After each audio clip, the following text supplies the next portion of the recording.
What's up? It's Susie from Hey Grill Hey, and it is time for Turkey Brining 101. Today we're going to walk through the two most common types of turkey brining, dry brining and wet brining. I'm going to give you instructions for both, how they work, and at the end we're going to have a taste test and hopefully show you the difference between a wet brine and a dry brine. Plus, this is a really fun experiment that you can do at home to figure out if you have a preference. First, let's talk about what a brine is and what it does. A brine is essentially using salt, either in pure salt form or with a liquid, to create a saline solution. The saline solution creates a reaction inside the meat of the turkey or whatever you're brining itself. The salt solution is pulled into the meat. It seasons the meat from the inside out, but it also impacts at a cellular level how that meat retains moisture.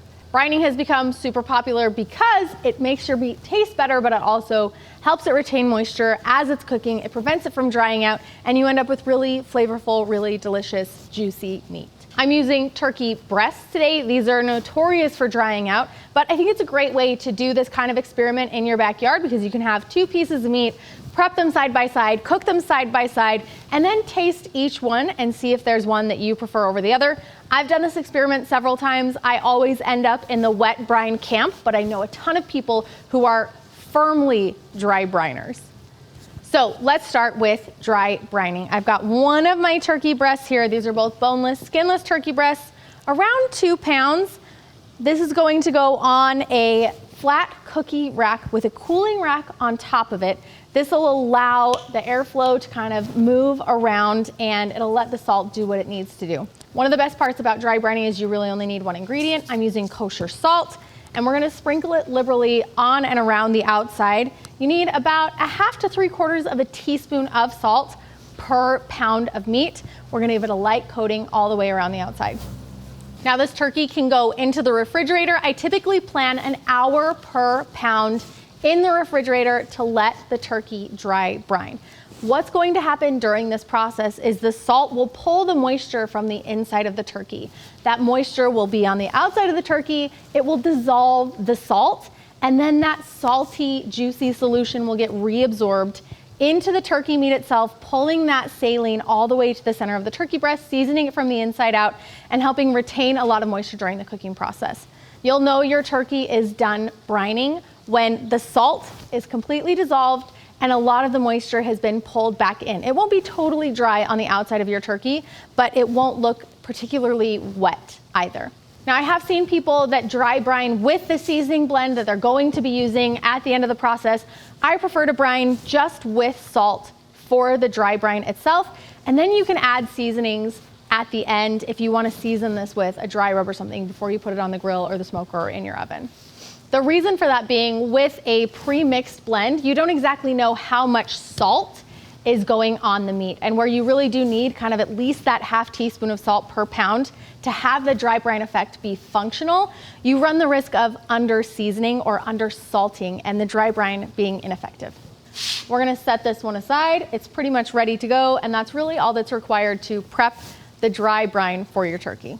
Next up, we're moving on to the wet brine. One benefit of dry brining is that you can't over brine. So once that salt is dissolved into the meat itself, it's done. And it can just hang out in your refrigerator until you're ready to cook it. So it's great for people that like to prep a little bit in advance, but not worry too much during the process. Season it, put it in your fridge, leave it until you need to cook it.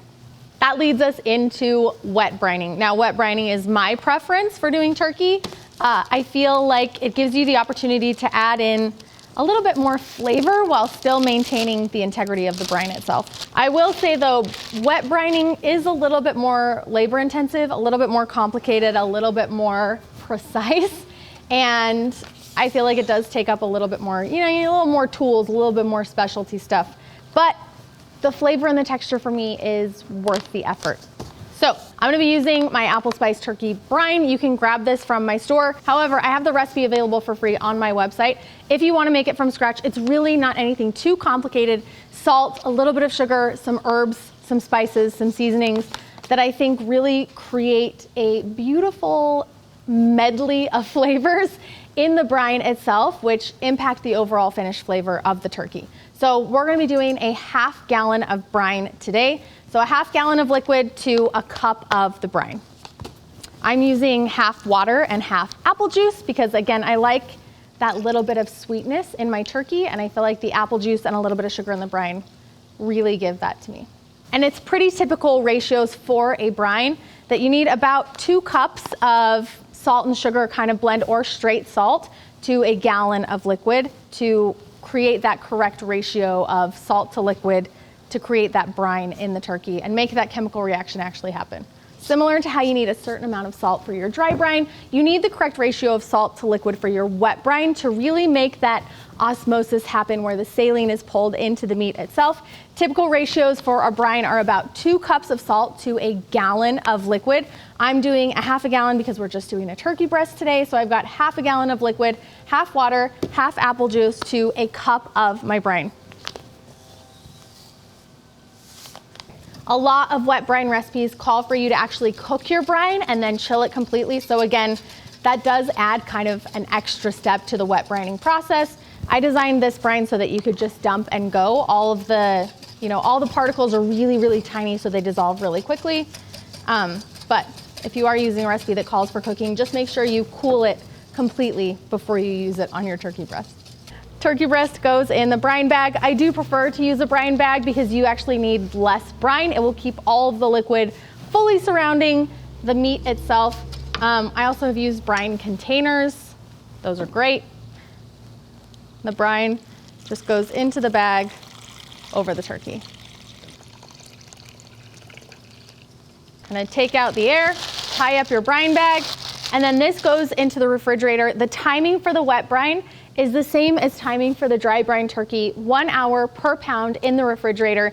The difference of a wet brine is that it does have a higher concentration of salt, and you do run the risk of over brining your turkey. So you do not want to go more than 1 hour per pound. If you do, you can actually overload the cells with the saline solution. It can bust the cell wall, and it can result in a mushy turkey instead of a juicy, plump, beautiful turkey. And I think that's probably one of the most common failings of wet brining. People over brine it, it alters the texture, and they end up not loving it quite as much. So just track your time with the wet brine, you'll be set. Both of these are ready to go into the refrigerator for the next 3 hours, and then we're gonna get them on the smoker.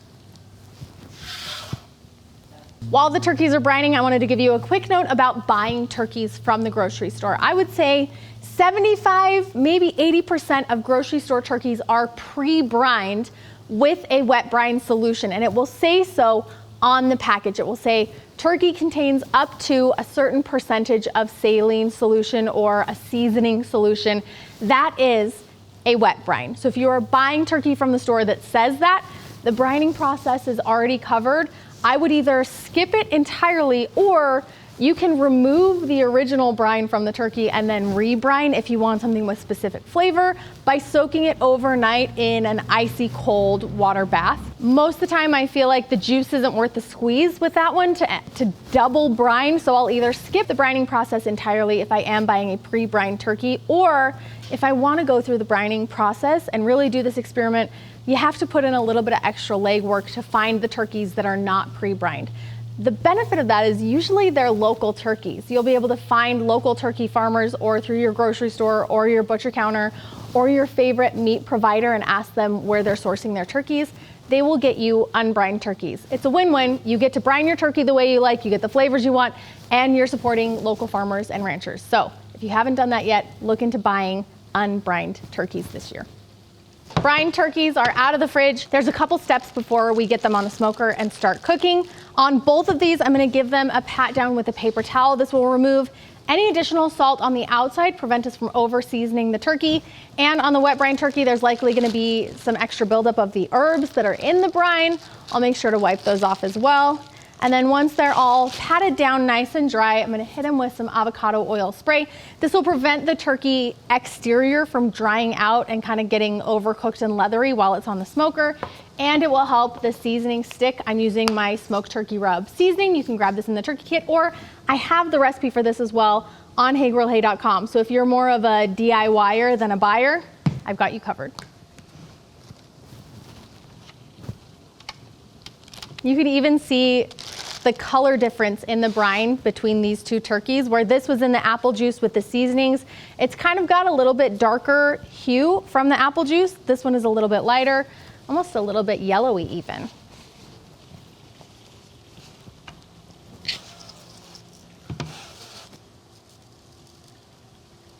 Okay, I've got the smoker running about 275 degrees right now.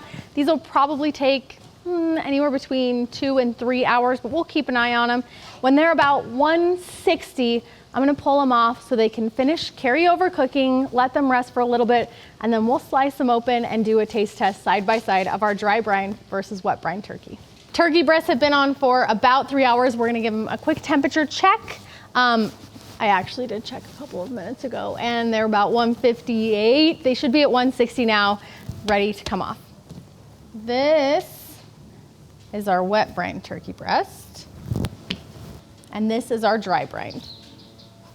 Now visually, they actually look pretty identical. I would say maybe a little more visible moisture on the outside of the wet, but I don't know that that necessarily means anything. So let these rest for just a couple of minutes. And then we can slice. Let's start with a little bit of a cross section.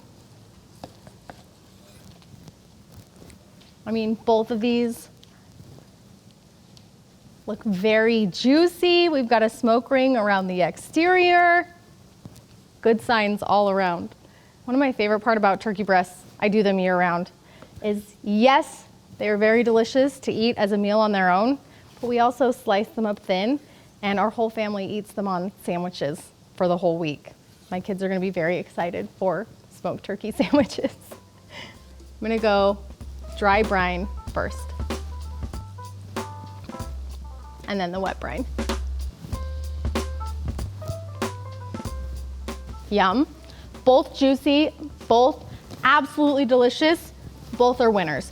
The dry brine turkey gives me more clean turkey flavor. If you like turkey to taste like turkey, dry brining might be the method for you. Now we all know that salt doesn't make things taste salty, they just make them taste more of whatever the thing that the salt is on. That's exactly the case with a dry brine turkey. I think it just amplifies that overall turkey flavor. The wet brine turkey has a softer texture, which is one that I actually I prefer. I like that softer, more velvety kind of texture on my smoked turkey. And this one does pull a little bit sweeter. The sugar in the brine, the apple juice gives us more of that like sweetness that complements the smoky. This is my choice, but I also like things with a little bit more pizzazz, a little bit more layers of flavor. So kind of that sweet, smoky turkey is my choice. I would love for you to do this experiment in your own backyard. Let me know, do you prefer a dry brine or a wet brine turkey? See you next time.